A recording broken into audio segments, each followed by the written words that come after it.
So once again you find me away on business.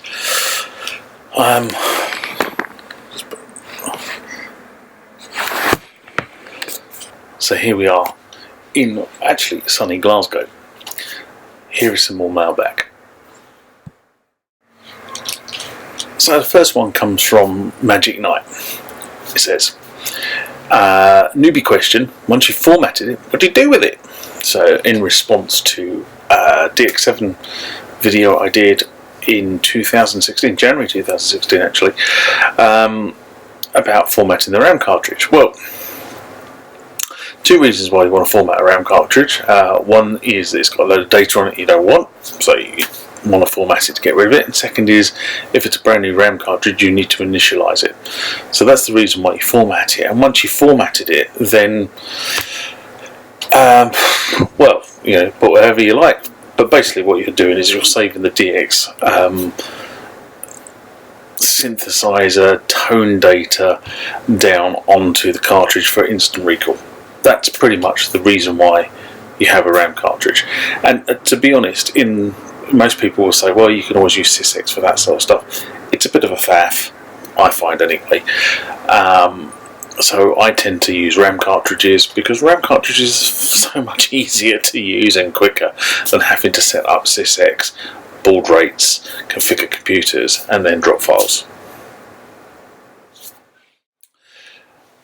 So the next one comes from Wade Montague, and he writes, on the web, which is full of opinions and uneducated guesses, this video was definitely showed that there was a CR2032 in my Mark of the Unicorn MIDI Express. Well, this was in response to a Mark of the Unicorn MIDI Express XT where I actually just took the thing to pieces.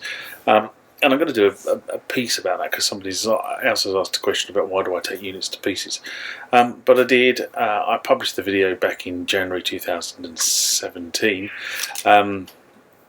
So Wade goes on to say, it sorted out my multiple instances of madness. I was about to buy a replacement new XT Express at €360, but a €2 CR2032 battery sorted its ailments. I run a pro writing suite with Pro Tools and Logic Pro X. This XT is very important. Once I have mapped it to all my synths, I never have to adjust it again. It's rock solid when the battery is good. Nowhere in the Mark of the Unicorn manual does it say that a £2 battery saves the unit from my moment of madness appearing in a previous stable state. So basically it doesn't say in the manual about the CR2032 battery that is in the unit, but there is a CR2032 battery in the unit that holds the configuration data for the XT. So you can configure the XT in many ways, and the great thing about the XT over the Express is that the XT holds that configuration data, and how it does it is the CR2032 battery. So if your XT stops holding configuration data, pound to a penny, the CR2032 battery has died. So the next one comes from Nekomi. In response to the Roland PG-1000 programmer installation setup I did, again 2016, July 2016 this one was. And he says, if I want to connect the D-50 to a PG-1000 and go straight into my amp PA, not plan another keyboard with it, how does this work? Do I still need a MIDI merge? Thanks in advance. The answer is no, you don't, quite simply. If all you're doing is connecting the Roland D-50 and the programmer, you don't need any MIDI merge because you just effectively take the out from the D-50 into the programmer's program in, and you take the out from the programmer into the synthesizer in so it can dump back the program data, and job done. And the last one for this Mailbag episode, Jonah Pedro, I think is the name. Of course, I'm useless at names. And in response to the Korg OASYS, the final upgrade to version 1.3.3a that I did June last year, 2018. I'm thinking of getting an OASYS Korg, but I'm reading that to make updates I have to have an authorization, and I want to change to an SSD disk. How do I do that? Help me, please. Thank you. Well, in terms of changing to an SSD, there shouldn't be an issue there. Just make sure you get an SSD that is designed to replace an existing hard drive. As long as you do that, you should not have any issues with the SSD.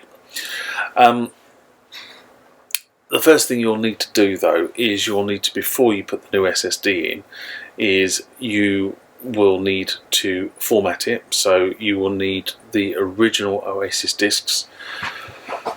So that's OASYS version 1.0.0.1, I think it is. There is a video, there's several videos on the channel that show you all this. So effectively what you do is you format the SSD to read OASYS, and then the hard drive will then generate an authorization code. Now what you then need to do is you then need to upgrade to 1.2.01.